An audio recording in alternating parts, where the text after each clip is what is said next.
in the sand dunes of Zandvoort to the Temple of Speed in Monza. The F1 circus keeps on rolling and the drama is relentless. Can Piastri continue his voyage to a maiden world title, or will Norris close the 34-point gap? And what next for Hamilton, Leclerc and Ferrari? All eyes here at least are on the prancing horse. We're in Tifosi country. I'm Jenny Gow and this is 5 Live Formula One at the Italian Grand Prix.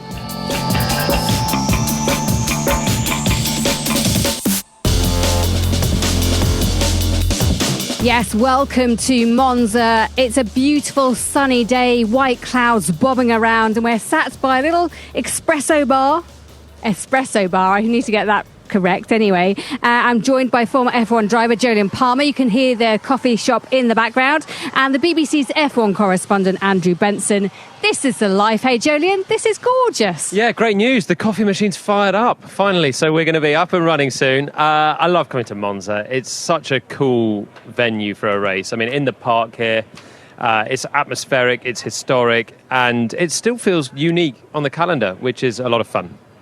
Benson, this place is special, isn't it? Despite the fact that actually coming in, it wasn't that busy. I was surprised. Well, it's only Thursday, Jenny, isn't it? And it'll definitely get busy through the weekend. They've made a few changes, tried to modernise it a little bit. That's part of a quid pro quo for getting a longer contract. I don't think Monza was ever in danger, really, of losing the Italian Grand Prix contract. It's such a historic place. They say you can feel the ghosts here. Certainly can. And I think coming from Zandvoort to here, it just shows you that actually there is still life in these old circuits. And I know some of them are dropping off the calendar, the Dutch Grand Prix going next year, but you have that history, you have that special place in your heart coming here. And I know, Jolyon, this wasn't the best track for you in your results, but it's still fun to drive. Well, I won here in GB2, which I'll cling to because my Formula 1 results were terrible here. I didn't see the checkered flag. But it's still a special one, and it's one of those ones where, I mean, especially if you're a Ferrari driver winning here, I mean, it's the best of the whole calendar. But for anyone, you know, the podium overlooks the track, the fans will pour onto it, and it's just one of those really characterful places that brings a lot of emotion out. Favourite memory from here for you personally? Winning in my GB2 championship year, I was thrown out of qualifying. I had to start from the back because I didn't have a litre of fuel in the car. One of those horrible technicals that made really little difference. But I was fighting for the championship.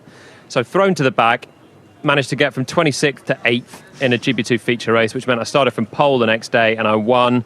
And I saved my own bacon, basically. It was a really big race weekend for me. I can't believe you've not mentioned the karma incident with Alonso. That's surely your most famous moment here. When you really annoyed Fernando Alonso, and when you retired, he gave on the radio and was told you'd gone. He said, "Karma." So you know what? It probably is my most famous. It's like my most famous incident anywhere was here. So I was overtaking him around the outside in the second chicane, and I can't. I did start from behind him anyway, and he's always a menace to overtake. Anyway, he forces me off the road. If it was today's world, the guidelines would be out. You'd be drawing up the lines and whatever. But I was like, you know what? I've pretty much passed you and you've just run me off the track. So I kept the place. Anyway, didn't think anything more of it. Going off the track, by the way. Yeah, because I was well ahead. Andrew, I was ahead of the apex. Anyway, and we'd already had a big ding-dong the week before in Spa as well, where he'd forced me off. So I was like, no way. So I carried on. Anyway, naturally, in my 2017 year, retired. I can't remember what the issue was, gearbox or something. I'm out the car. I'm cracking open a Diet Coke, having an ice cream in the hospitality. I've done my media duties. This is like 30 minutes after the innocuous moment where I cut the chicane for like 15th place to pass Fernando, and the radio chimes in. He said, "Where is Palmer?" And I was like, "Mate, I'm in the hospitality with an ice cream, please." Oh, special memories. Benson, we've both seen many wins here, many Ferrari wins as well, surprisingly, when you look at current form. What's your favourite memory from this place? Oh, Jenny, I mean, it's hard to think. It goes back to like 1835, yeah, exactly, I know. All the old jokes. It's hard to think of one particular memory. I mean, I think any Ferrari win here is special. So, I mean, Charles Leclerc won here last year, for example, which was kind of a little bit against the run of play. Not as much as it would be if he won this year, by the way. But really, maybe 2019, his first win here was because it was his first win in Italy for Ferrari. the crowd went absolutely wild. You know, you get them; they all invade the pit straight. They're underneath the podium. There's a great podium here, and there's like all the flares going off, and the atmosphere is like nowhere else on the Formula One calendar. But it's the same all weekend, basically. You know, when we come into the paddock from the media car park, there's always fans gathered around. There's a little crossroads there, which the drivers have to come through. They're always looking for autographs, and the drivers sometimes showboat for them. Lewis Hamilton a couple of years ago was revving his motorbike and spinning the back wheel. And just imagine how his reception is going to be this weekend when he turns up for his first race as a Ferrari driver at Monza. Yeah, I think if I go back to 2010, Fernando Alonso standing there taking a selfie, I think, which was one of the first selfies that was taken in F1 on the podium looking back. And now everyone does it, don't they? But that moment for me encapsulated everything about Fernando Alonso. What was great about Ferrari and the podium here is so special. Jodie, we know you haven't stepped on it for F1 duties, but it is special. Just tell us what it's like to drive here. How challenging, how tough is it? Because it's fast. It's the Temple of Speed. Yeah, it's kind of a simple track, actually. For all the, the history and the magic, I always think it just boils down to 6 corners, which is quite novel compared to the tracks that are coming on the calendar now. But they're difficult corners. You trim out the downforce, which is the big thing. So the cars feel like they're skating around a little bit more. It's massive braking, so you're building up really high top speed, some of the highest on the season, and then stamping the brakes, trying to slow it down, but with the downforce off, the cars are moving around a little bit. And then there's a couple of faster corners as well. So the Lesmos, Ascari chicane, and Parabolica, all good commitment, fast corners with gravel runoffs on the outside as well. Parabolica, not so much now. But yeah, big tests and a lot of fun. Okay, we'll talk much more about plenty of things, including the championship battle, about how pivotal that moment was as Lando Norris sat on the sidelines and watched his car go up in smoke, basically, and the fallout from that. We'll also talk about the championship standings. Piastri leads 309 points. That's 34 points clear of Lando Norris, with Verstappen in third place. We'll also hear from Piastri, who sits down for an in-depth chat with Five Live Breakfast Rick Edwards. But we are joined right now by our colleague Roberto Cinchero, who is Italian and has one of the busiest weeks of his life. Welcome. Thank you, Jenny. Yeah, it's very busy Monza for us every year, and this year probably more than usual. Difficult to explain because, of course, I think 90% of the event are linked to Ferrari, and the season is not for sure the best one for Ferrari. But in terms of interest, it's absolutely high because there is sold out for Sunday, very close to sold out Saturday, and they are expecting a lot of people also for Friday. So I'm a bit surprised because normally when Ferrari is not at the top, you have, of course, a lot of people, but not sold out. So Andrew Benson has just scribbled a message to me, very subtly, saying I've pronounced your name wrong.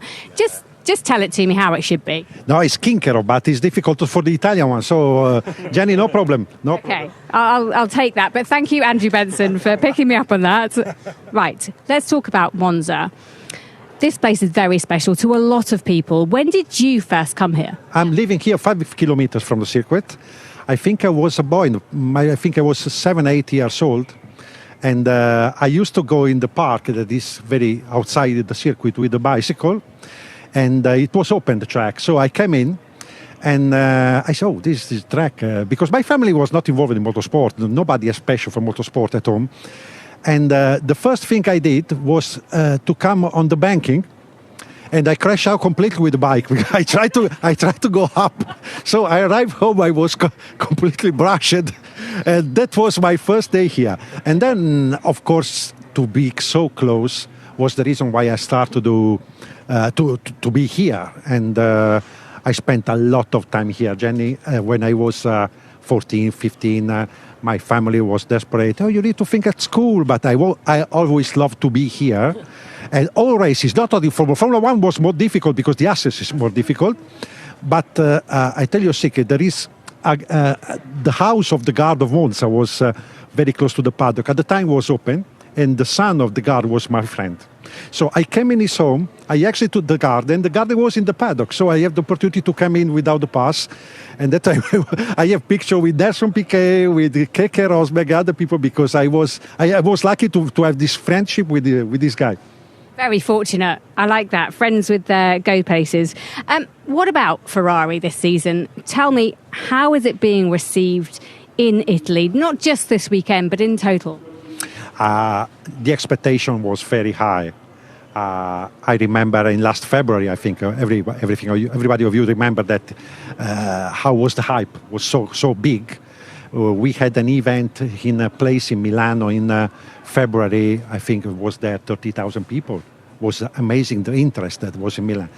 The expectation was very high. So there was a very strong impact in Bahrain during the testing, the pre-season testing. And in that moment became clear that McLaren was very fast. I think you remember, guys, that the race simulation that Lando Norris did in the private testing was absolutely okay. Probably the fuel is not correct, blah, blah, blah. When he arrived in Melbourne, that was the flash in the Shanghai in the sprint. But then the reality came back. I think the car is not the one they expected.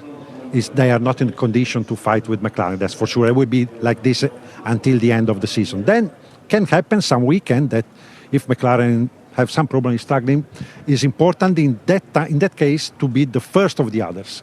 That is something that Mercedes did in Montreal, but in the last race in Zandvoort was not, because I think Red Bull was faster than Ferrari. Roberto, Ferrari ended last year so strongly. They came close to winning the Constructors' Championship against McLaren at the last race. Obviously, McLaren made a big step forward, but Ferrari had the same facility to make the same step forward themselves. And also, we've got Lewis Hamilton's performances, and perhaps certainly what he would have expected of himself, or even and what anyone would have expected of him. What do you think's gone wrong on both sides there? I think the McLaren is the evolution of the 2024 car. They optimize a lot of areas, but in the end, the concept is that one. They were a little, I think, brave to modify. The front suspension, I think, is a masterpiece of McLaren. But in the end, it was an evolution. Ferrari changed a lot, probably too much. The concept was, if we develop the car that was not fast as McLaren last year, we have no chance. So we tried to do something different. It didn't pay. That was the problem. But I think nobody expected to arrive in Monza with 0 wins. That's for sure. It was absolutely a nightmare from this point of view, because it was a nightmare for Ferrari, a nightmare for Lewis. But if you have 2 Leclercs in the team now, you have the same situation. You have P2 in the championship and no wins. So it's not Lewis the problem of Ferrari. The problem is the car.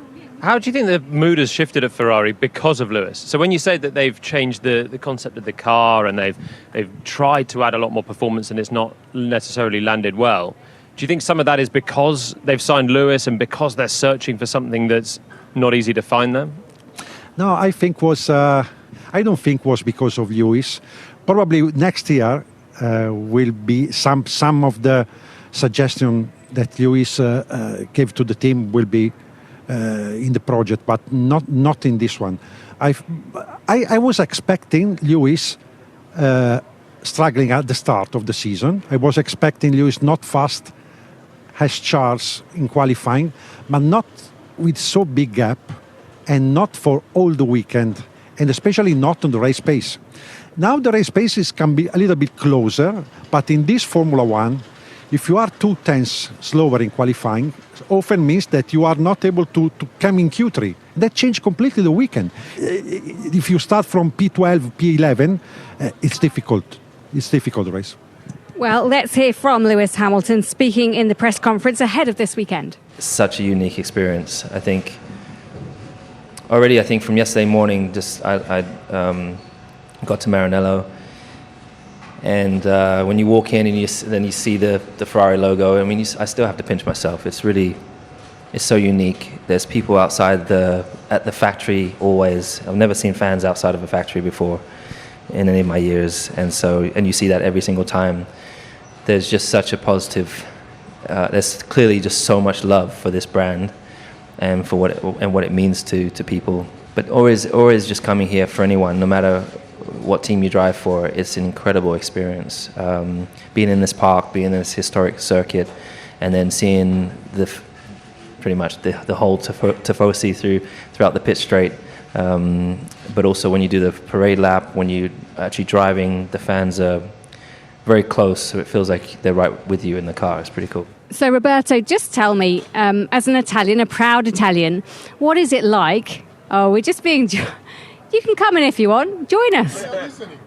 Oh, just listening. Matteo Bernotto's just arrived, his Sauber technical director. Just tell me, what's it like to have Lewis Hamilton in the team, the Tifosi's reaction to him?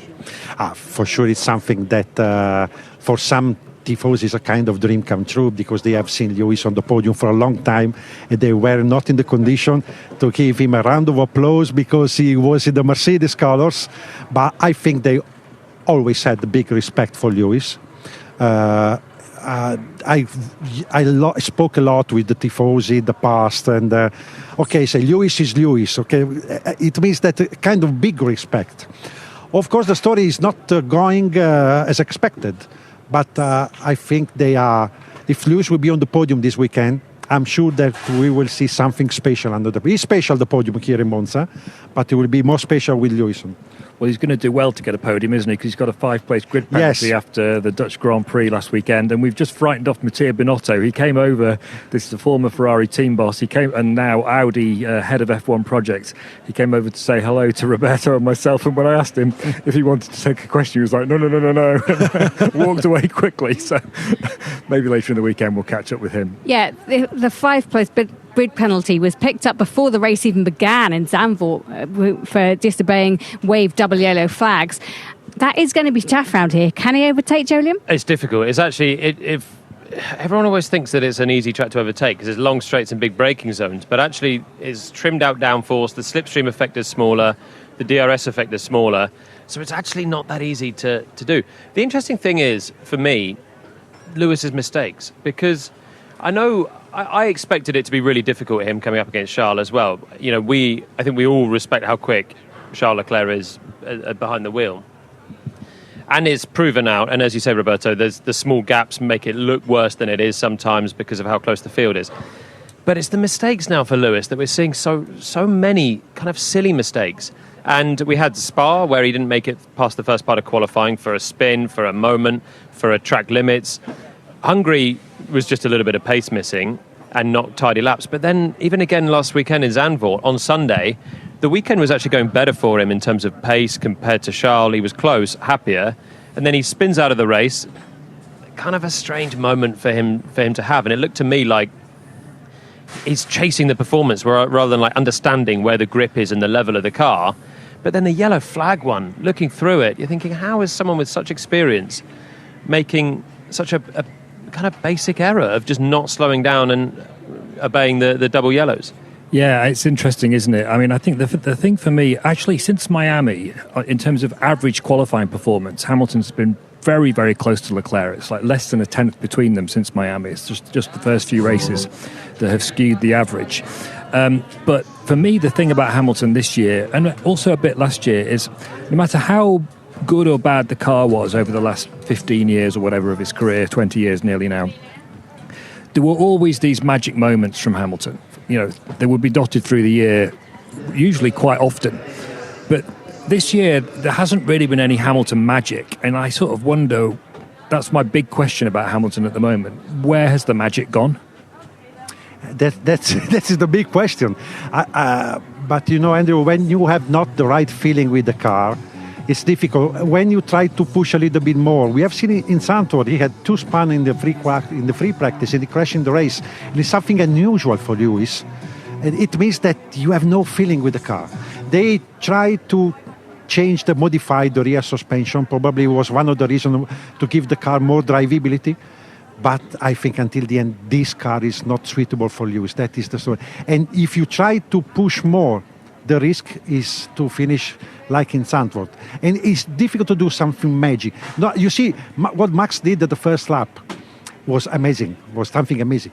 But you must be one only thing with your car, one only thing. So you have the perfect feeling. Sometimes I push a little bit more, but I try to control. I know what I can do if something happens. I don't think Lewis, I asked Jolyon, he's more experienced than me, of course, but if you have not good feeling, it's difficult to do something like that. Yeah, I think it's exactly that. He's just struggling to be at the limit of the car the whole time without going over the top and making mistakes or underdriving and just being a little bit slow when his teammate's as quick as Charles. The other thing is in the wet. So if we'd have all sat down at the start of the year, you'd say, right, who are the best drivers in wet conditions? We'd all say in the top three, definitely Lewis Hamilton. Maybe with Max, plus one more, maybe a Fernando Alonso or something. This year, the Ferrari car hasn't been quick in the wet for a while, but Lewis also, the mistakes came in at Silverstone, was a big chance to get on the podium, and he was just not putting the cleanest of weekends together, nor was Charles, to be fair, on that day. But they're the sort of days where you think if he's not feeling super happy with the car, a rainy day, some mixed-up conditions, and that's not quite happening for him yet either. So we'll see if the last 9 races can be a turnaround, but it all comes back to where we started this bit, doesn't it? The 5-place grid penalty for his first Monza is a tricky way to kick it off. Another man having a tricky time at the moment is the homeboy, Kimi Antonelli. It didn't go well this time last year. He did FP1, crashed out quite hard at Parabolica. He'll be hoping for better. And Roberto, how much is Italy pinning their hopes on Kimi Antonelli? Because it's the first Italian we've had for a while, and it's very important, isn't it, here? Yeah, the chance he had for Mercedes was very good, because to start your career in Formula One driving a Mercedes is not something that happens every day, and as long time that an Italian driver is probably from Fisichella, then we have not an Italian driver drive a good car. The problem that Kimi has is that he's very young. He has no experience. At the same time, he's very young. He started, I think, quite well the season. He was scoring important points for the team. Then when the team changed the air suspension, the feeling with the car was different. George Russell was very quick to adapt with the new suspension. For Kimi was the biggest problem. It also was a big problem to learn how to manage the tires in qualifying, especially in Q2, Q3, when the software you need to do the preparation lap is something that you can learn race by race. It's not something that you can learn on the simulator. And remember that the other problem, but this benchmark is George Russell. So everybody is comparing Kimi with George Russell, and I think George is doing probably his best Formula One season ever until now, because he's performing very well, no mistake, always there. So for him, it's quite difficult compared to other rookies, because to be compared with George is not easy. I think that's the thing we always forget when you're looking at the rookie comparisons. We're comparing someone who's up against Liam Lawson and someone who's up against George Russell. It's so difficult to just look at the teammate head-to-head. So, Roberto, I'm interested because I speak to Davide Valsecchi, former GP2 F2 champion, who spent most of last year praying that Kimi didn't get into a Mercedes, because he was thinking, young Italian, 18 years old, please don't burn him out by putting him in a Mercedes too soon. What do you think of the decision to put him straight into Mercedes? It was a forced decision, because the plan was to put Kimi in Williams for a season or two, and then to swap him into Mercedes. Then happened that Lewis left Mercedes, so there was a slot. And Mercedes at that point has to decide, can we find on the market a guy for 1 year only? Because the plan was to put Kimi in the car in 2026. And it was difficult to find someone for 1 season only. At that point, I decided to put Kimi. If you the target is to prepare Kimi for Mercedes in 2026, there is no better place than Mercedes. But you are under the spotlight. That is the problem. So in terms of, I'm sure that the team said, Kimi, don't worry, it's your first season, you don't care about that, I'm sure. But when you are under the spotlight because you are Mercedes driving, for example, he did a crash with Leclerc. If you are driving Williams, you had the same crash like he has in Zandvoort with Ocon. For sure, I say Ocon because in the second part of it, for sure, in terms of media attention, it's 20%. That is the problem that Kimi has now. But at the same time, he's driving a good car. So I think the biggest point is how will be his performance in 2026. He cannot do the same mistake. He cannot be so far from George as he is this year. So the big question for him is to answer the team next year. Now it's part of the process, I think. But of course, when you drive a Mercedes, you are under the spotlight. Roberto, it seems like all of Italy's hopes are resting on next year. Just before you go, I know you want to rush off, but we need to get your thoughts on McLaren. Was last weekend a really big deciding point in the championship, with Lando Norris losing so many points and Oscar Piastri extending to 34 points the lead? But after Melbourne, Lando had 23 points more than Oscar after the first race, because he won the race. And Oscar was able to fill that gap and to increase the gap of 12 points. So it was possible in 9 races to do something like that. Oscar did in the first part of the season. But I think Lando had 2 bad news from Zandvoort. The engine braking that, of course, cost him 18 points. But the second bad news was that in a track that he loves, in a track where he always be very competitive, Oscar was leading the race at the moment. In any case, he was not there for win the race. So he was losing point in any case. Of course, only 7, not 25. But I think the trend was not the one he expected, because it was unbelievable how Oscar was performing from the right moment, Q3. That was something I believe that Lando did not expect.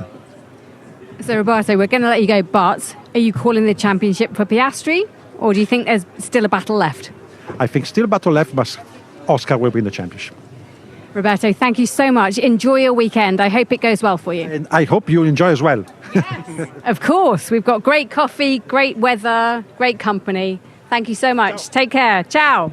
So, Jolyon, Roberto is tipping Piastri. What are your thoughts? Well, exactly what he said, basically. I mean, that was a great sort of synopsis of where we're at. It's still there for Lando. It's in his hands to win it, but it's got so much harder. And it's the fact that he wasn't going to win anyway in Zandvoort makes the pain of the retirement a little bit easier. You know, it's an 18-point swing. And we sat down, didn't we, on Thursday before Zandvoort, saying how, I don't know which way we phrased it, Oscar was unlucky, Lando was a bit lucky at that point to be 9 points behind. And it obviously just evened out quite well in that moment. But it's probably the natural status of where they're at after 15 races of performance, really. Oscar's been better by a tiny margin, almost no margin, really. He had Zandvoort, 12 thousandths in qualifying, and then you just felt like Lando was never going to come back in a circuit that's difficult to overtake on. But yeah, he's now has to just set about winning races, and at least it kind of simplifies things, I feel, Andrew, for him. Yeah, it frees him up mentally, doesn't it? But I mean, I think the interesting thing for me about that battle, as you say, the margins are so tiny. They're both driving at an incredibly high level. But, when we went into the season, Lando Norris was a strong favourite because of their relative performances last year. He was definitely the stronger McLaren driver last year by quite some margin. Piastri's done a lot of good work over the winter. Let's not forget, this is only his 3rd Formula One season. And he really hit the ground running. And there's no question he's been the most consistently impressive McLaren driver all year. And to me, the key thing to look at here is that Norris was struggling with the car, Jolyon, wasn't he, in the first part of the year? He wasn't feeling the front axle. That's really important for the way he drives. He talks about feeling the car through the steering wheel primarily. Drivers feel the car in different ways. But McLaren introduced a front suspension tweak at the Canadian Grand Prix, which was aimed at giving him more feeling from the front axle. And it worked. And he's much happier with the car now. And you can see that he's much more consistent in his delivery of quick laps in qualifying, for example. But even so, even since then, Piastri's still been, on balance, the more consistently successful driver. And although Norris had won 3 of the previous 4 races leading into Zandvoort, actually 2 of those races turned on margins that you could argue they shouldn't have turned on at all. So one was Silverstone, where Piastri was penalised for braking behind the safety car in a dangerous manner. That was quite a controversial penalty. Not everybody agreed with it. I know you didn't, Jolyon, for a start. And then the way he lost Hungary, Piastri, was really unlucky. He did nothing wrong at all. He was leading, he was battling for the lead with Charles Leclerc. It's just the way the race developed after Lando Norris had a poor first lap and dropped down to 5th place. He switched to a one-stop, and he almost accidentally found himself in a position to win, even though he did a great job of tyre management to deliver that victory. So he's still... The point is, Piastri was still the consistently better delivering McLaren driver even then. So although it is all in Norris's hands, if the season carries on with the balance of competitiveness that it has showed so far up to now, Norris isn't going to be able to claw that gap back. So the interesting thing is, I actually thought Norris was the better McLaren driver in. If you take the whole weekend in Zandvoort, there was one set of tyres through the weekend that he wasn't quicker than Piastri on, Q3. Every time they bolted on a new set of tyres, through first practice, second practice, third practice, Q1, Q2, Norris was quicker. In Q3, Piastri was quicker, 12 thousandths, and when you look through the data, it's basically 12 thousandths of a slipstream over the line as well. They're actually going to be a dead heat, but it still shows that Piastri had brought himself up to Norris's level. And then if you look at the race, you have to say probably Lando was a little bit quicker to be able to go from 4.5 seconds, bring the gap down to 3 seconds in dirty air. And it's going to be always difficult for him to get closer than that, because Zandvoort's a high downforce track. It's difficult to follow, and you start losing your downforce. But even in spite of that, Oscar was going to win the race because he's able to deliver in the key moments, maybe with a wisp of a slipstream that helped him out. He is so calm, he's so methodical at bringing pace when it counts and delivering also in Q3. And that's the difficulty that Lando has. Even on a weekend, I still think it was marginal, but I still think he had slightly more innate pace. If you could go and tell them to do 10 qualifying laps, I think he'd probably be 7-3 up at least at the end of them. But Oscar's just so good at delivering when it counts. So now there's 9 races to go. Lando has to just get wins on the board, but this guy is not going away. He is so mentally strong, I think, Oscar, and he's got a good team behind him, and he now knows if he can keep bringing these results, just keep putting the pressure on, it's going to be difficult for Lando to keep piling it on without having the odd crack here or there. So how does Norris approach this weekend? I spoke to him a little bit earlier on. There's still plenty more races to try and make up for the points I lost last weekend. And I've got to look at it that way rather than any other way. So it's behind, and I have to try and make up for some points. But it doesn't change. Even if I was 3 points behind, 10 points behind, 100 points behind, my target is to win this weekend, is to win the next weekend. That's all I can do. So I feel fine and ready to try again this weekend. So that was Lando Norris speaking ahead of the weekend. Andrew. So he's in a really difficult position. Of course, it's one thing to say, as he did after Zandvoort, it almost frees me up now to just drive as I want. Actually, it's not as simple as that in reality, because he's now got this big gap. If he loses more points, the pressure it just becomes more and more of a distant possibility. So actually the pressure goes up much more quickly now than it would have done before. So he's in a really, really tricky position against a guy who, as Jolien was saying a few minutes ago, is delivering on an incredibly high level consistently, and more to the point, really doing it when it matters. So, look, it's still open. Bigger gaps than this have been closed by people in Formula One in World Championships. So anything can still happen. But the tricky thing is, if the races go as normal, then it's just going to it's too easy for it to get too difficult too quickly for Norris. He has to win this race, doesn't he? It's pretty simple now. 34 points, it really can't go out to 41. The difficulty he has is the rival teams aren't good enough at the moment. So on a weekend where Lando wins, you can expect Oscar to be second, and vice versa. If Oscar wins, you can expect Lando to be second, because McLaren are just too good compared to Verstappen, Ferrari or Mercedes in the last races. Lando needs a weekend like this for Ferrari to come on strong, for him to be on fire, win the race, and actually the Ferraris lock out second and third, and Oscar's only fourth. And suddenly you've got like a double point swing back towards him, because if they are just 1-2 in these remaining races, it feels like it's too much work for him to do. He'd basically have to win 7 to Oscar's 2 to win the championship at this stage, if they're going to be 1-2 sharing them out. So he's going to need something else to come into play, I think. So what about Oscar Piastri? 5 Live's Rick Edwards sat down for an in-depth chat with the championship leader.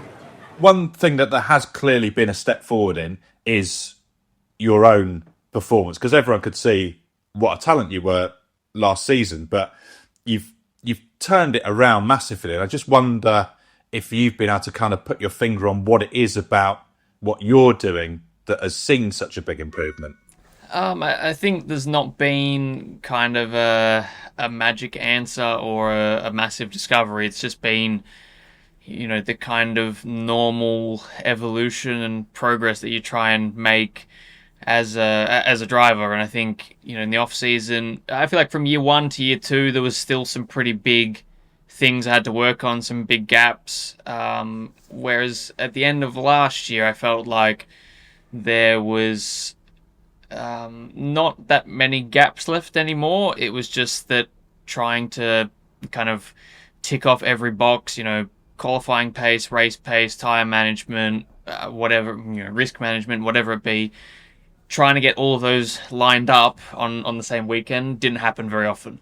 So I kind of felt like into this year it was more a case of just tidying things up and making sure I get the best out of every area rather than, finding leaps and bounds in one particular place. And I think that's been what the process has kind of been about. How can I ultimately drive a bit faster, but, trying to find performance with literally anything, fitness, mental capacity, and just mental state, I guess. The technique of how I drive, how I, work with the engineers and get the best out of the setup, how I can kind of offer up more ideas and whatever like that. Just all of those things and taking it, that extra couple of percent, that's kind of been the main way of trying to tackle it, and it's clearly worked well.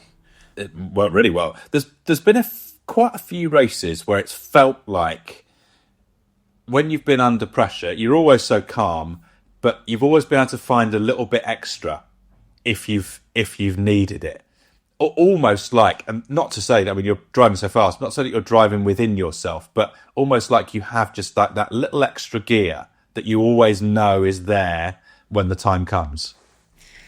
In certain situations, yes. I think, ultimately when you feel like that, it's because you've got pace. And I think in, some races last year in particular, sometimes I didn't have the pace, found myself in a good spot through either racecraft or good fortune and kind of struggled to get more.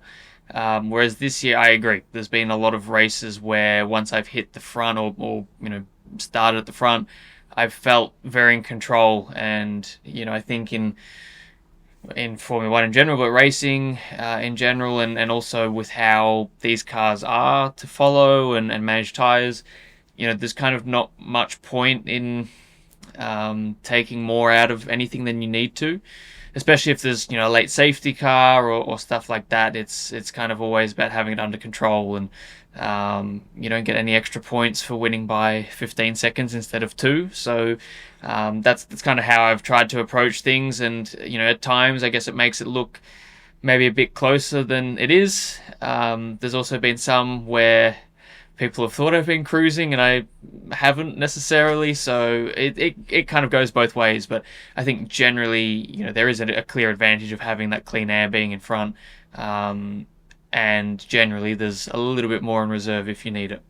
Are you this calm and unflappable in all areas of your life? Because that's the sort of main observation I think that people have about you. For a young guy, you just seem unfazed, relaxed, and I wonder if that is just who you are or something that you've kind of worked on.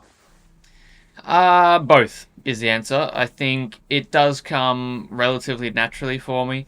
So there's definitely kind of a good degree of just that's how I am. Don't get me wrong, there's definitely times that are frustrating, or even on the positive side where I'm super excited and stuff like that. I think for me, when it comes to racing in particular, just trying to keep in, it's not even a state of calmness necessarily, but it's keeping it under control and, not sinking too low in your emotions and not getting too high in your emotions. And I think for me, that's an important thing that I have learned through my career and my life in general. I think, some of it is probably down to just my journey to get to F1, moving to Europe. You learn a lot of this stuff just by racing, because there's a lot of hard moments in racing and any sport really. So I think there's definitely a combination of both of those things. But yeah, I think I've been able to just figure out what works best for me. with the help of people around me too, and just tried to keep it that way pretty much. One of those people around you is Mark Webber, fellow Aussie. What does he offer you? I think in terms of a few things. I think definitely now that I'm in F1, and I think especially at the start of my career, a lot of kind of input on how I can improve. I guess not necessarily not telling me I think you can brake 5 meters later here or do this corner better. It was more about the way I was going about racing. The questions I could ask, the things I could think about.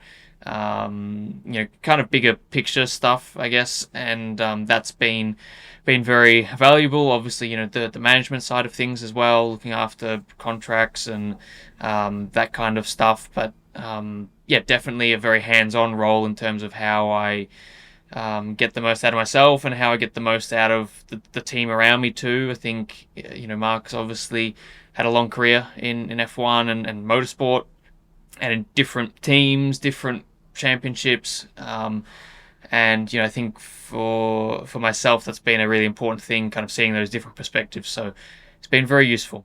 That was Oscar Piastri in conversation with Rick Edwards, and you can hear more from Rick on the 5 Live Breakfast Show from 6 a.m. Friday morning, where he'll be speaking to Oscar Piastri and also have a chat with Williams driver Alex Albon.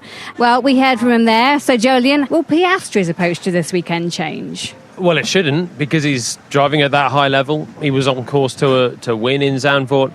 Zandvoort, as Andrew already alluded to, or Roberto alluded to, it's a really good Norris track. Monza's actually a really good Piastri track.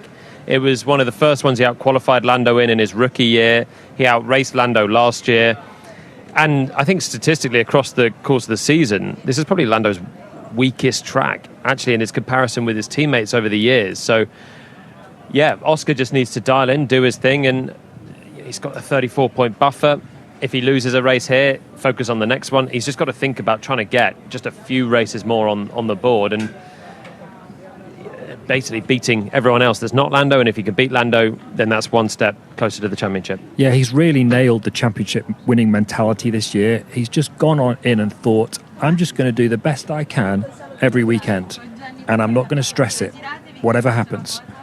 And he's trusted himself that by doing the best he can, having done the learning that he did over the weekend to raise his level from last year, that was going to be enough over the season to win the championship. And so far it's doing exactly that. And he's just totally at one within himself. He's just so solid.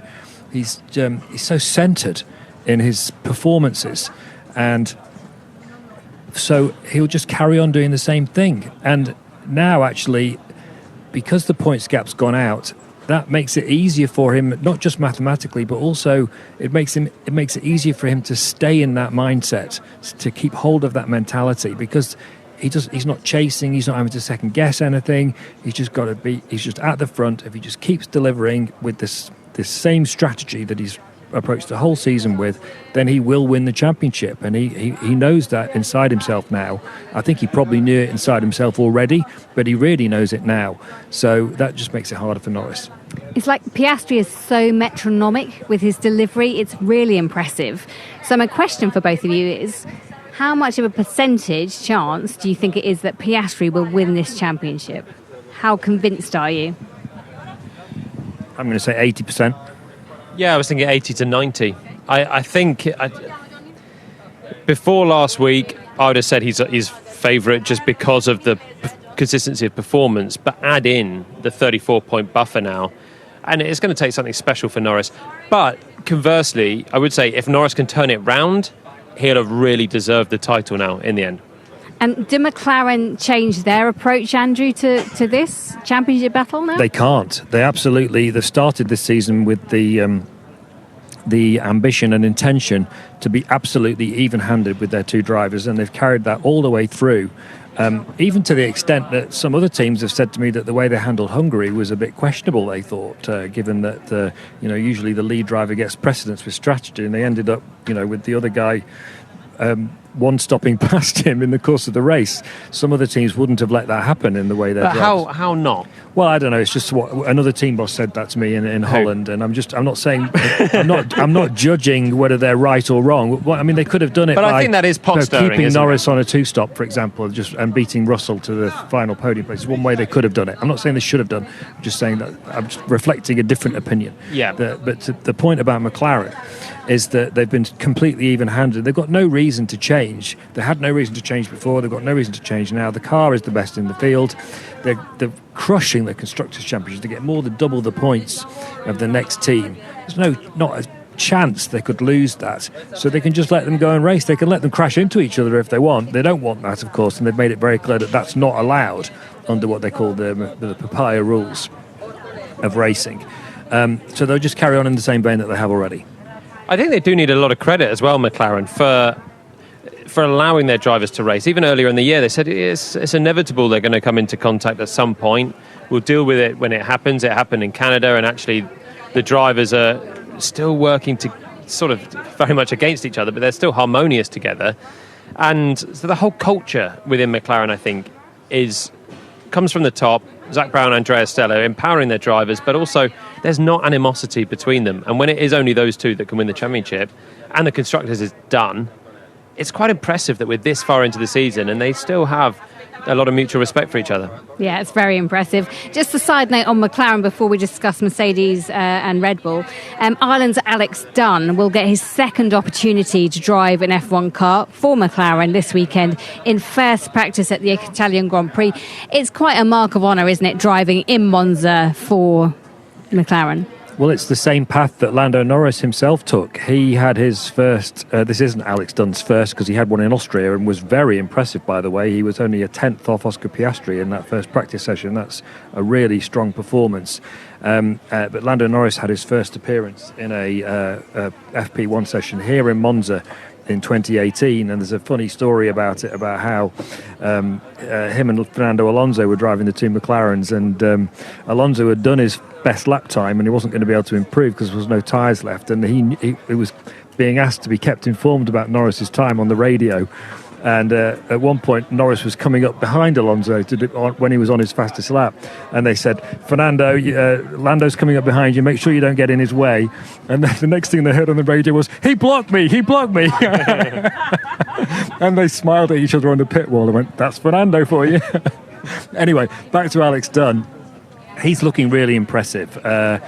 He's doing really well in F2 this season, and they're looking for a place for him on the F1 grid next year. It's not going to be easy to find because there's not a lot of spots open, but he appears to have a bright future so far.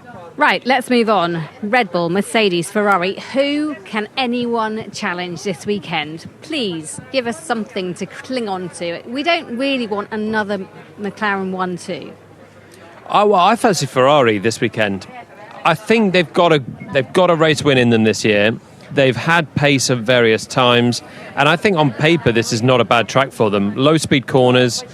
It's a track. I was trying to think what this track's like, and it's really like nothing on the calendar. But Montreal is low speed corners with a long straight.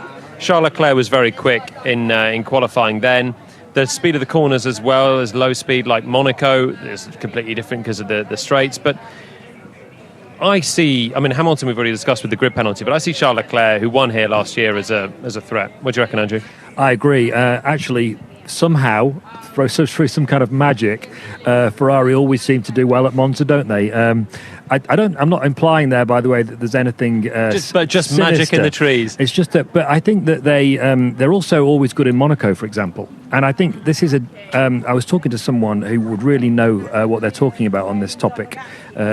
And they were saying that there's a DNA within Ferrari because of the experience of going to these tracks like Monaco and Monza for so long. They've worked out how to be quick here, and so there's certain techniques they can apply to the car that even in a difficult year for them allows them to be competitive, or more competitive than you might expect on the sort of standard average performance of the season. So I agree with you, Jolie, and I think I can see Ferrari at least mixing it with the McLarens. Whether they can beat them, I think, is a different question, but being up there or thereabouts. They'll be sniffing around, I'm sure. And then you never know in the race as well, like last year. They've got great mechanical grip. they have for years in that car. Even think back to the Singapore win when Carlos Sainz was the only driver to beat Max Verstappen or Sergio Perez in 2023. The street circuits, the low-speed corners, they're good on. I mean, there are some faster corners, but it's all low downforce and sort of slippery stuff. It's more mechanical grip around here. Yeah, I mean, also, we can't forget Max Verstappen. This isn't particularly an ideal circuit for them because although it's high speed, where they really excel is in the high-speed corners. And there aren't really, there are some quick corners here, but Ascari, for example, is quite short duration, even though it's a chicane. Second Lesmo, again, short apex. Parabolica's a long corner, but it's not really high speed. It's more sort of medium to high speed. So it'd be more, they'd be more competitive at somewhere like Spa, you'd think. But having said that, the car is very slippery. So, and Verstappen's always there or thereabouts, isn't he? So let's not rule him out either. We spoke to Roberto about Kimi Antonelli's chances in the Mercedes. He's got to put it together this weekend, hasn't he?